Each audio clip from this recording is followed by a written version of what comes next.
झाडे लावा, झाडे जगवा, झाडे लावा, झाड जगवा.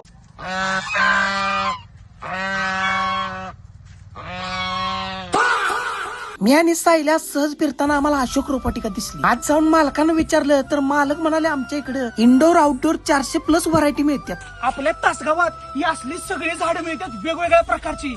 तुम्हाला जर बंगल्याच्या बाहेर सजावट करायची असेल किंवा लॉन करायचं असेल तर यांच्याकडे सगळ्या प्रकारची झाडं मिळतात बघा. त्याचबरोबर यांच्याकडे गोड गोड आंब्यामध्ये अनेक व्हरायटी अवेलेबल आहे. तुम्हाला जर घराच्या बाहेर किंवा रानात फळाची झाडं लावायची असतील तर यांच्याकडे सगळ्या प्रकारची झाडं मिळतात बघा. आपल्या पाहुण्यांना, मित्र परिवाराला, संबंधितांना खुश करण्यासाठी आपल्या घराबाहेर सुंदर बाग बनवायची आहे तर यांच्याकडे आकर्षक, टिकाऊ व कमी देखभालीची रोपं मिळतात. त्याचबरोबर यांच्याकडे हिरवागार असा मस्तपैकी लॉन सुद्धा मिळतोय. एवढंच नाही तर ते स्वतः बसवायला सुद्धा यांच्याकडचं ही वडाचं झाड नेऊन घरात लावून बायकोला खुश करण्याची तुम्हाला संधी मिळाल्या बरं का. यांच्याकडे वेगवेगळ्या प्रकारच्या कुंड्या सुद्धा मिळतात बरं का. अशा प्रकारची तुम्हाला जर सुंदर बाग बनवायची आहे किंवा तुम्हाला इंडोर आउटडोर रोपं लावायचे तर आजच अशोक रोपवाटिकाला संपर्क करा. यांचा पत्ता आहे चिंचणी, तासगाव रोड, चिंचणी.